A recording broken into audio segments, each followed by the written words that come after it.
Hey guys, I'm Greg, and today we're taking a closer look at a game I hated at launch, Elder Scrolls Online.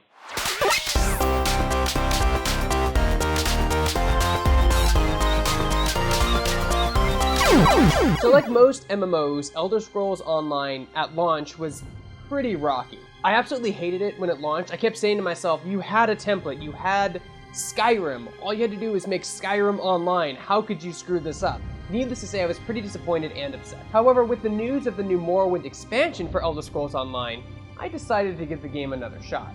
After all, Morrowind is considered the best Elder Scrolls game ever made. This is debatable, our community loves it, but it's one of the best. So I jumped into ESO Tamriel Unlimited to see how much the game has changed.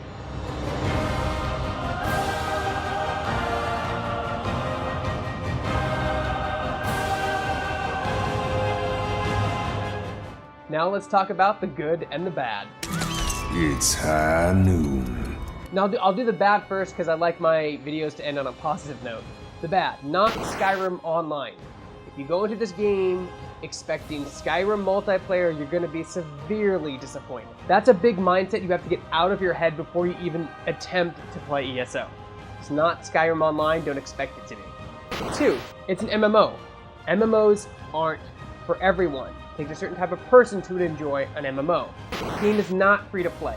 Although the game has had a lot of free weekends on console and PC to demo the game and try it out, it's not free to play out of the gate. Now for the good stuff. It's an MMO!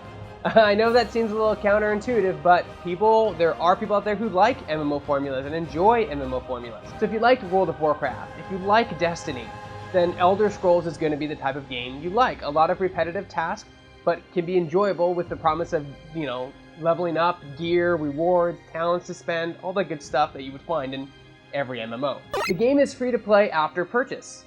So after the initial $30 you spend, the whole game is essentially unlocked, minus, of course, new DLC. Voice work is everywhere, and it really brings a sense of a living world into the game, as opposed to a lot of other MMOs where you're just consistently reading walls and walls and walls of text. ESO has done voice work for almost every NPC you're going to interact with, just making the overall feel of the world more alive and vibrant than other MMOs.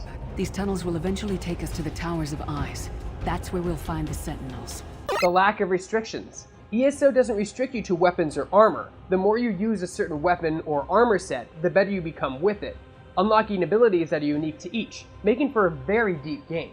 Like, for example, World of Warcraft. If you're a mage, you can only use swords, staves, and daggers, and that's all you can use, right? Or if you're a warlock, it's swords, daggers, and staves. It's all you can use. You can't use anything else. You can actually be a mage in this game and use a shield and a sword, or a staff, or a two-handed weapon. You're not limited by those same restrictions that you find in normal MMOs, which is actually fairly interesting. The world is huge. Absolutely huge world. It's gigantic. I mean, there's so much to explore and see in Elder Scrolls Online, and it all takes place in the Elder Scrolls universe, making it even more interesting, because this is stuff you've maybe heard about in Skyrim being talked about. Now you can actually see it in ESO. On top of that, there's really no restrictions on where you can go. At the launch of the game, there were certain areas you couldn't go to because, well, you just weren't high enough level. They've since removed that and taken more of an instance feel, kind of like Destiny.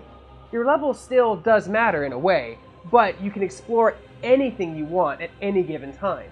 Including with the new Morrowind expansion, you can actually bypass the entire game and jump right into the expansion without having to do any sort of grinding.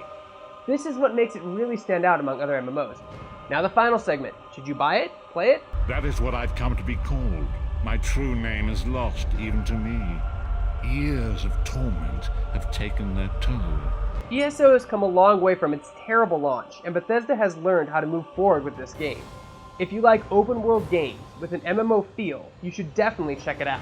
However, if you don't like MMOs, steer clear. The game is definitely different from others like World of Warcraft, but the game still has the MMO feel.